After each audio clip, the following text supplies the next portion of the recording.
தேவி மாகாத்மியம் விளக்க உரை 4வது அத்தியாயம். தேவி ஸ்துதி. ரிஷி கூறியது: வீரியம் மிக்கவனாயினும் துராத்மாவாகிய அம்மகிஷாசுரனும் அவ்வசுர சேனையும் தேவியால் அழிக்கப்பட்ட பின் தேவேந்திரனும் தேவ கணங்களும் வணக்கத்தால் வளைந்த கழுத்தும் தோளும் மகிழ்ச்சியால் புலகாங்கிதம் அடைந்து அழகிய உடல்களும் உடையவர்களாய் அந்த தேவியை சொற்கொண்டு போற்றினார்கள். எந்த தேவி தனது சக்தியால் இவ்வுலகையெல்லாம் வியாபிக்கின்றாளோ, எல்லா தேவகணங்களின் சக்தியும் எவளுடைய வடிவில் ஒன்று கூடுகின்றனவோ, எல்லா தேவர்களாலும் மகரிஷிகளாலும் பூஜிக்கப்பட்டவள் எவளோ அந்த அம்பிகையை நாங்கள் பக்தியுடன் வணங்குகின்றோம். அவள் நமக்கு நலன்களை அருள வேண்டும். எவளுடைய ஒப்பு உயர்வற்ற பெருமையையும் பலத்தையும் மகாவிஷ்ணுவும் பிரம்மாவும் சிவனும் கூட வர்ணிக்க இயலாதோ அந்த சண்டிகை அசுபத்தினால் ஏற்படும் பயத்தை போக்கி அகில உலகையும் பரிபாலிக்க திருவுளம் கொள்ள வேண்டும். புண்ணியவான்களுடைய வீடுகளில் ஸ்ரீதேவியாகவும் பாவிகளுடைய வீடுகளில் மூதேவியாகவும் திருந்திய மதியுடையவர்களின் உள்ளத்தில் புத்தியாகவும் நல்லோர்களிடம் ஸ்ரத்தையாகவும் நற்குலத்தில் உதித்தோரிடம் வெட்கமாகவும் எவள் தானே விளங்குகின்றாளோ அவளே ஆகிய உன்னை வணங்குகின்றோம். தேவியே, உலகனைத்தையும் காத்தருள வேண்டும். தேவியே, உனது நினைத்ததற்கரிய வடிவையோ அசுரர்களை அளிக்கும் அளவு கடந்த வீரியத்தையோ எல்லா தேவங்கணங்களிடையும் அசுர கணங்களிடையும் நிகழ்ந்த போரில் உனது அற்புத செயல்களையோ எங்ஙனம் வர்ணிப்போம்? உலகனைத்திற்கும் காரணம் நீ. நீ முக்குண வடிவினளாயினும் குணதோஷங்களுடன் காணப்படுபவள் அல்ல. ஹரிஹராதியர்க்கும் எட்டாதவள், எல்லோருக்கும் புகலிடம். இவ்வுலகெல்லாம் உன்னுடைய ஒரு அம்சத்தில் தோன்றியுள்ளது. முதன்மையானதும் மாறுபடாததும் உயர்ந்ததுமான மூல பிரகிருதி நீ.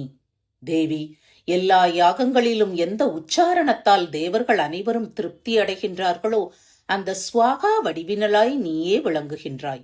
பித்ருகணங்களின் திருப்திக்கும் காரணம் நீயே ஆனது பற்றியே ஜனங்களால் ஸ்வதா எனவும் உச்சரிக்க பெறுகின்றாய். தேவி, நீ பகவதி. முக்திக்கு வித்தானதும் நினைத்ததற்கரியதுமான மகாவிரதமும் பரவித்தையும் எதுவோ அதுவும் நீ. இந்திரியங்களை அடக்கியவர்களும் தத்துவத்தின் சாரத்தை கை கொண்டவர்களும் மோட்சத்தில் நாட்டமுள்ளவர்களும் முழுவதும் மாசற்றவர்களுமான முனிவர்களால் இடையறாது நாடப்படுகின்றனை. நீ சப்த வடிவினல். பரிசுத்தமான ரிக் வேதத்திற்கும் யஜுர் வேதத்திற்கும் பாடுதற்கினிய பதங்களுடன் கூடிய உத்கீதத்தால் அழகு பெற்ற சாம வேதத்திற்கும் உறைவிடம் நீயே. 3 வேத வடிவான தேவி நீ. நீயே உலகை போஷிக்கும் ஜீவனம், உலக அனைத்தின் துன்பத்தை போக்கும் பரதேவதை. தேவி, சாஸ்திரங்கள் அனைத்தின் சாரத்தை உணரும் புத்தி வடிவினல் நீ. கடத்ததற்கரிய பிறவிக் கடலை கடத்துவிக்கும் பற்றின்மை என்னும் படகாகிய துர்காதேவி நீ. விஷ்ணுவின் ஹிருதயத்தை தனி இடமாக கொண்டு விளங்கும் ஸ்ரீதேவி நீ. சந்திர மௌலியிடம் பெரியாதுரையும் கௌரியும் நீயே.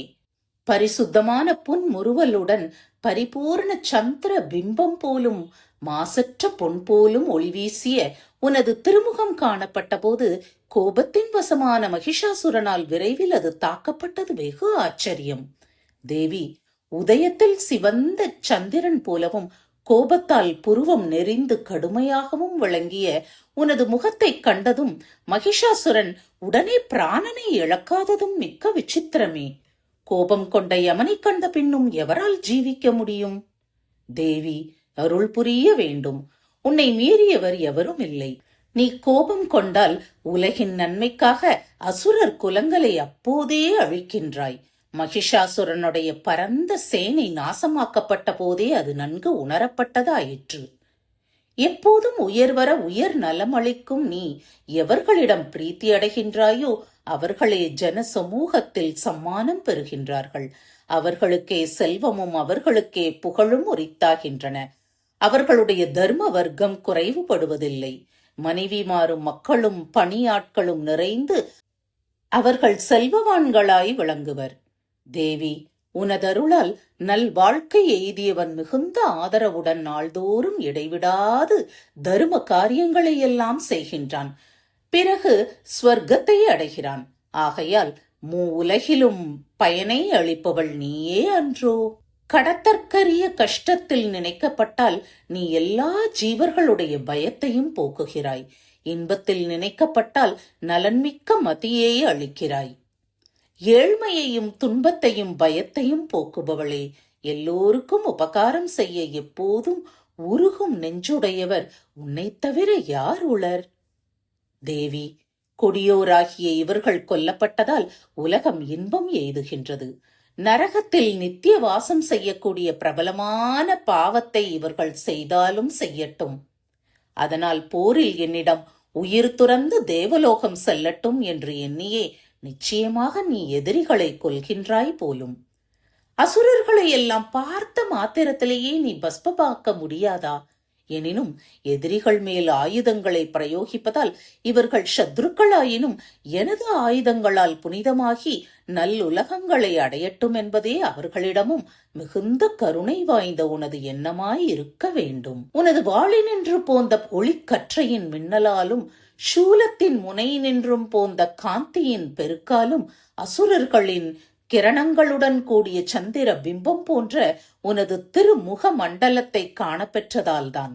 தேவி, கெட்டவர்களின் போக்கை அடக்குவது உனது இயற்கை. உனது உவமையற்ற இவ்வடிவழகு பிறரால் சிந்தித்தற்கரிது. தேவர்களின் பராக்கிரமத்தை அபகரித்தவர்களை அழிப்பது உனது வீரியம்.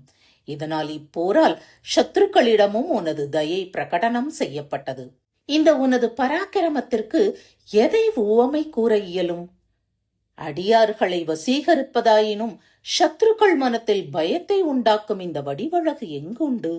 வரமளிக்கும் தேவி, சித்தத்தில் இப்பேர் கொத்த கிருபையும் யுத்தத்தில் கண்டிப்பும் உலகிலும் உன்னிடமே காணப்பட்டது. சத்ரு நாசத்தால் உலகு முழுவதும் உன்னால் காக்கப்பட்டது.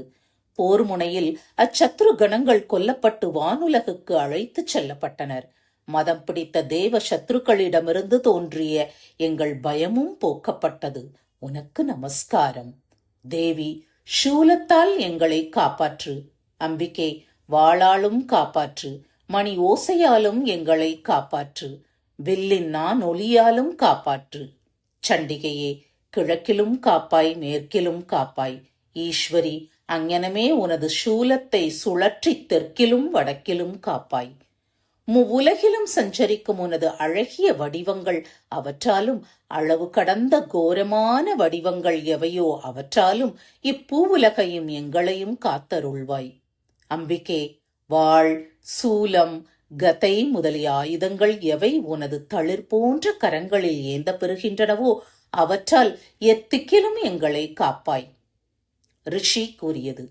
இங்ஙனம் தேவர்களால் துதிக்கப் பெற்றும் தேவலோக நந்தவனத்தில் புஷ்பித்த மலர்களால் அர்ச்சிக்கப் பெற்றும் வாசனை திரவியங்களால் பூசப்பெற்றும் திவ்ய தூபங்களால் தேவர்கள் அனைவராலும் ஆராதிக்கப் பெற்றும் அருள் சுரந்த ஜெகதாத்ரி தன்னை வணங்கி நின்ற தேவர்கள் அனைவரையும் நோக்கி பின்வருமாறு கூறினாள்.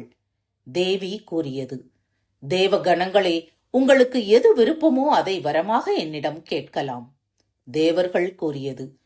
எங்கள் சத்ருவான மகிஷாசுரன் கொல்லப்பட்டதால் வேண்டியதெல்லாம் பகவதியால் செய்தாகிவிட்டது. இனி வேண்டுவது ஒன்றுமில்லை. இன்னும் உன்னால் எங்களுக்கு கொடுக்கத்தக்க வரம் உண்டெனில் அது இதுவே. நாங்கள் நினைக்கும் தோறும் எங்களுக்கு ஏற்படும் பெரிய விபத்துக்களை நீ நாசம் செய்தல் வேண்டும். மாசற்ற வதனம் படைத்தவளே, எந்த மனிதனாயினும் இந்த ஸ்தோத்திரங்களால் உன்னை துதித்தால் அம்பிகே, எங்களிடம் அருள் சுரந்த நீ அவனுக்கும் எப்போதும் குறைவற்ற செல்வமும் பெருமையும் கோதனம் முதலியனவும் நல்ல ஸ்திரீகளும் சம்பத்தும் வளர அருள் புரிய வேண்டும். ரிஷி கூறியது. அரசே, இங்ஙனம் தங்கள் நன்மைக்காகவும் உலகின் நன்மைக்காகவும் தேவர்களால் போற்றப்பட்ட பத்ரகாளி அங்ஙனமே ஆகுக என்று கூறி மறைந்தருளினாள். அரசே, உலகிற்கும் நன்மை செய்ய விரும்பிய தேவியானவள் புராதன காலத்தில் எங்ஙனம் தேவ சரீரங்களினின்று தோன்றினாளோ அவ்வரலாறு இங்ஙனம் உனக்கு கூறப்பட்டது. மீண்டும் தேவர்களுக்கு உபகாரம் செய்யவும் உலகங்களை ரட்சிக்கவும் அவ்வாறே சும்ப நிஷும்பர்களையும் துஷ்ட தைத்தியர்களையும் வதைக்கவும் கௌரியின் தேகத்தினின்று அவள் உற்பத்தியான வரலாற்றை நான் சொல்ல கேட்பாய். நிகழ்ந்தது நிகழ்ந்த வண்ணம் உனக்கு கூறுகின்றேன். ஓம் ஜெய ஜெய ஸ்ரீ மார்க்கண்டேய புராணத்தில் சாவர்ணிக்க மன்வந்திரத்தில் உள்ள தேவி மாகாத்மியத்தில் 4வது அத்தியாயம் முற்றிற்று.